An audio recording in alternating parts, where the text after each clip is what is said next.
సోనియా గాంధీ రాహుల్ గాంధీల మీద national Herald case పెట్టింది కదా ఈడీ.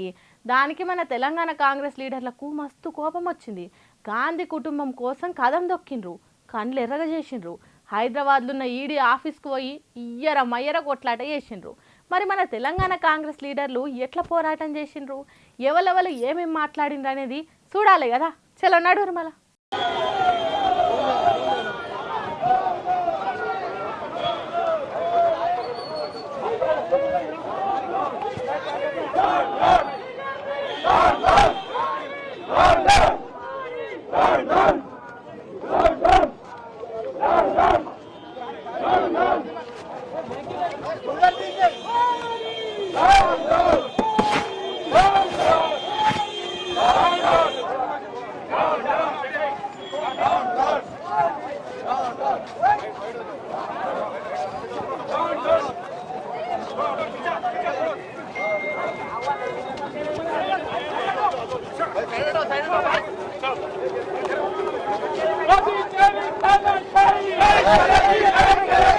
ఇగో గిట్లా రాష్ట్ర కాంగ్రెస్ పార్టీలు మీడియా వీడియోలలో వడాలనని ఒక్కొక్కరు నెట్టుకుంటా పట్టుకున్న బ్యానర్ మీద ఏం రాసిండ్రో కనిపించకుండా నేను కనిపించాలే అని ముందటి కురుకొచ్చుకుంటా పక్క నుంచి వచ్చి ఫోటోకి ఫోజులు ఇచ్చుకుంటా వీడియోలో వడి వైరల్ అవుదామన్నట్టు నెట్టుకుంటా మొత్తుకుంటా అతి కష్టం మీద ఇగో గిట్లా ఈడీ ఆఫీస్కు పోయినరు. ఆడికి పోయి మోడీ సర్కార్కు వ్యతిరేకంగా నినాదాలు చేసుకుంటా ఈడీ డిపార్ట్మెంట్ను తిట్టుకుంటా మస్తు లొల్లి చేసిండ్రు. తర్వాత మన కాంగ్రెస్ లీడర్లు ఎంత మంచిగా మాట్లాడినరో ఇనుండ్రి.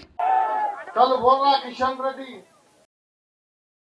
क्या बोल के बोल रहा तू कांग्रेस वालों शर्म ఉందా ధర్నాలు చేస్తున్నారు. अरे नपुंसक कांग्रेसी में है बोल के तो आजादी लाए, देश के लिए कुर्बानियां किए, देश की अखंडता के लिए काम करे.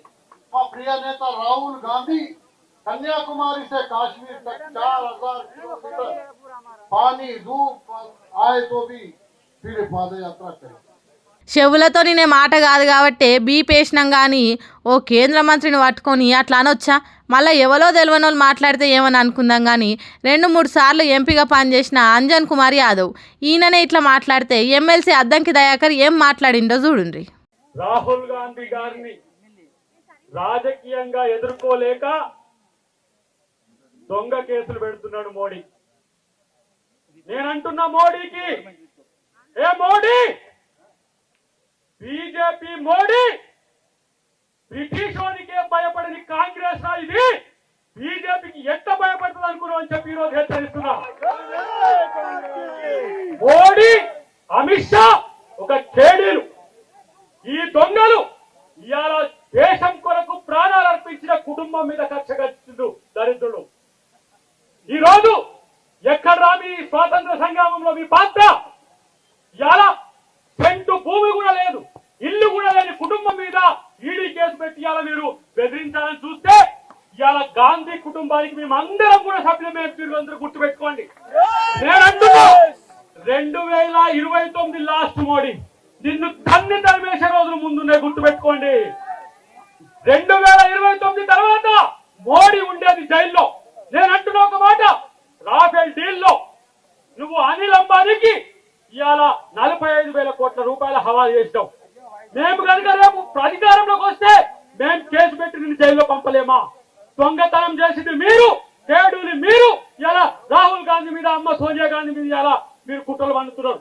ఒక్క మాట, ఆర్ఎస్ఎస్ ఈ రోజు ఇలాంటి దరిద్రపు కొట్టు నాయకులను ఈ దేశానికి ఇచ్చిందా? ఆర్ఎస్ఎస్ యొక్క విధానం మీద ఈ దేశ ప్రతిపక్ష నాయకుడిని మొత్తం టెర్మినేట్ చేసే చరిత్ర ఇవాళ బీజేపీకి ఉన్నది. భయపడ్డా రాహుల్ గాంధీ? ఇవాళ ఎవరైతే ద్వేషం పంచుతున్నారో వాళ్ళ బజార్లో ప్రేమ కొట్టును పెట్టాడు రాహుల్ గాంధీ. ఇది కాంగ్రెస్ పార్టీ యొక్క కల్చర్. మేము ప్రేమనిస్తున్నాం, మీరు ద్వేషాన్ని పెంచుతున్నారు. దేశ ప్రధానమంత్రి అనే మర్యాద లేకుండా వాడు వీడు అని అంటున్నాడు. దరిద్రులట, కేడీలట, దొంగలట, ఓ ఇట్లా ఎన్నో అన్నాడు. 2029లో మోడీని జైలుకు పంపుతారట.